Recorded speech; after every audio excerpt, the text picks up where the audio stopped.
चिराग जी की double engine की सरकार है। चिराग पासवान क्यों नहीं नीतीश कुमार से मिलकर चौकीदार दफादारों का जो नियुक्ति का मामला है उसको पूरा करवाते हैं। मुलाकात तो हुई। तो मैं जीतन मांझी जी से मैं पूछना चाहता हूं कि मलाई तो आप खा रहे हैं।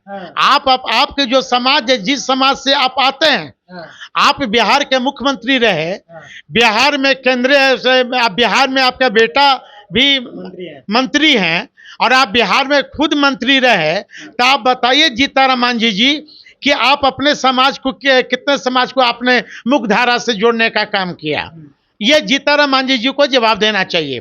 जीतन मांझी जी को और जवाब देना चाहिए।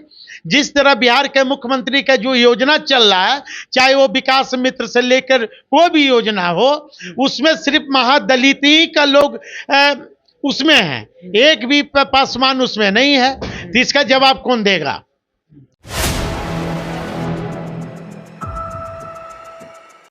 नमस्कार, आप 4 PM देख रहे हैं। मैं हूं आपके साथ ऋषि। देखिए, कोटे में कोटे का फैसला जो आया उसके बाद बिहार के दो गद्दावर नेता आपस में भिड़ गए हैं। जीतन राम मांझी और चिराग पासवान दोनों आपस में ही भिड़ गए हैं। नरेंद्र मोदी के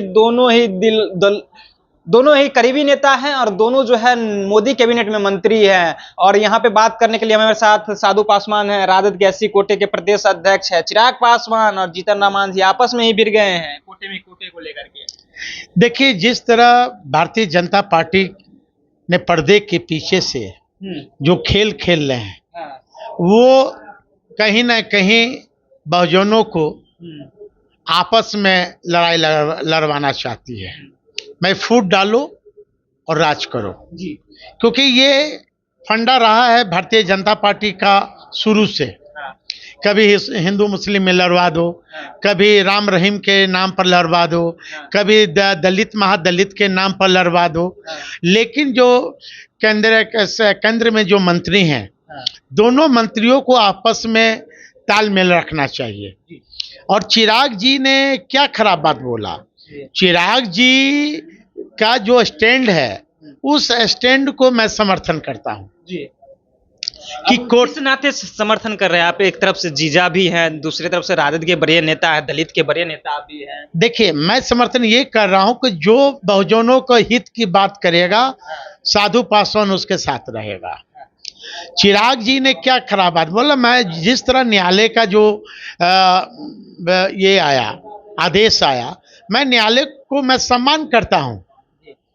लेकिन मैं चिराग जी से मैं थोड़ा सा सवाल मैं पूछना चाहता हूं कि चिराग जी तो केंद्र में मंत्री हैं। उन्हें तो सदन में उन्हें मामला उठाना चाहिए कि कोटा में कोटा क्या। बाबा साहब अंबेडकर ने छुआछूत और बराबरी का ये किया था, लेकिन कोटा में कोटा कहाँ की आई? अब नीतीश कुमार तो वर्गीकरण कर ही दिए हैं दलित महादलित में।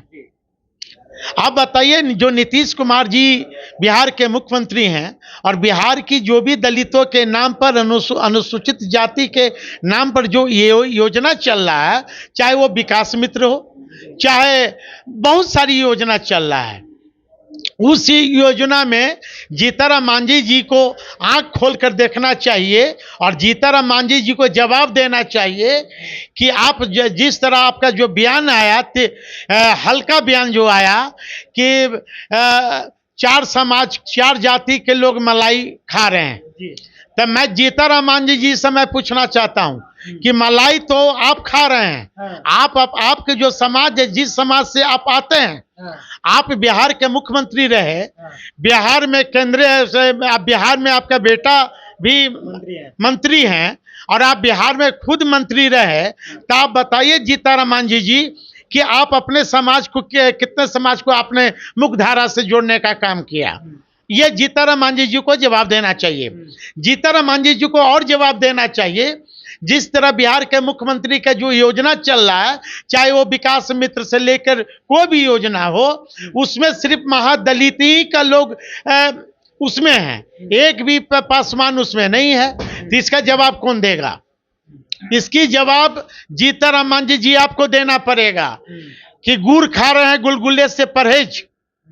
आपके साले साहब जो चिराग पासवान, उनको तो स्वार्थी तक बोल दिए हैं जीतन राम मांझी। तो मैं तो कह रहा हूं, मैं देखिए, चिराग जी का विचारधारा अलग है, हमारी विचारधारा अलग है।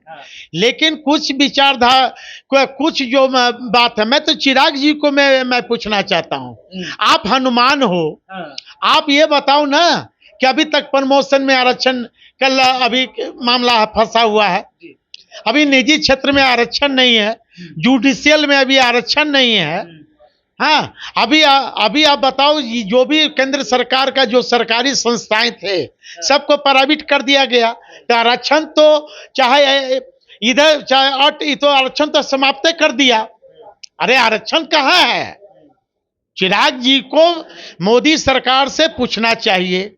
जिस तरह बिहार में चौकीदार दफादारों अपने हक हकूक के मांग लेकर निकले हुए थे, जिस तरह नीतीश कुमार जी की प्रशासन ने चौकीदार भाइयों को जिस तरह बुरी तरह लाठी से पीटा, चिराग जी को तो सड़क पर उतर जाना चाहिए। चिराग जी तो उतरे, उनके नेता जो है, उनके सांसद जो है वो उतरे हुए थे, नीतीश कुमार से मुलाकात भी किए हैं चौकीदार दफेदार वाले मामले को लेकर के। अभी तक क्या हुआ? नीतीश जी कैबिनेट में कल पास किए, क्या क्यों नहीं चौकीदार का मुद्दा आया? कैबिनेट की कल उनकी बैठक थी और 17 या 18 को भी एजेंडे पर मोहर लगा, तो उस एजेंडे में चौकीदार दफादार की क्यों नहीं मामला आया? तो इसका मतलब चिराग जी डालमा में रख रहे हैं पासवान चौकीदार को। जब आप मिलने गए तब आपकी बातों को नीतीश जी ने अनदेखी किया। चिराग जी के जो माननीय सांसद हैं, चौकीदार दफादार को जूस पिला के अनशन तोड़वाए, तो अभी तक लोकसभा में 5 उनके सांसद हैं। हाँ, तो अभी तक लोकसभा में चौकीदारों दफादारों का मामला क्यों नहीं गूंजा? चिराग जी की डबल इंजन की सरकार है, चिराग पासवान क्यों नहीं नीतीश कुमार से मिलकर चौकीदार दफादारों का जो नियुक्ति का मामला है उसको पूरा करवाते? मुलाकात तो हुई है ना, नीतीश कुमार से मुलाकात किए हैं चौकीदार दफेदार वाले मामले पर। अब मुलाकात सिर्फ हुई, लेकिन जो कैबिनेट जो कल था, कैबिनेट में से कुछ एजेंडों पर मोहर लगी, तो चौकीदार दफादारों के नियुक्ति का मामला क्यों अटक गया? इसका मतलब चिराग जी की बातें दूसरे मुद्दा पर हुई होगी नीतीश कुमार से। इस बात पर बरगलाया जा रहा है पसमानों को, चौकीदार पसमान जो है उनको। ये भाई 4 महीना से धरना प्रदर्शन कर रहा है, उस पर लाठीचार्ज कर रहे हैं, युवा धरना प्रदर्शन कर रहा है, शिक्षक कर रहे हैं, तो नीतीश कुमार जी कितने गोली और लाठी की बरसात ये लोगों पर ये करेंगे? उनकी मांगों को पूरा करनी चाहिए। मैं तो मांग करता हूं विपक्ष के नेता होने के नाते कि जो मांग है चौकीदारों का, जिस तरह आदरणीय लालू प्रसाद यादव जी मुख्यमंत्री थे, उन्होंने चौकीदारों का ये सरकारी ये योजना का ये दिया था, लाभ दिया था, तो नीतीश कुमार क्यों मुँह कर रहे हैं? नीतीश कुमार पर ऐसी आरोप लगता है कि दलितों का सबसे बड़ा दुश्मन है। चलिए, तो नीतीश कुमार जो है वो दलितों के बड़े दुश्मन है। चिराग पासवान को लेकर के साधु पासवान जो कि साले हैं, यानी कहें तो चिराग पासवान के जीजा हैं, और ये चिराग के जीजा हैं, और तमाम चीजों पर अपनी बातों की प्रतिक्रिया जो रखा है। आगे का प्रतिक्रिया अपनी प्रतिक्रिया नीचे कमेंट बॉक्स में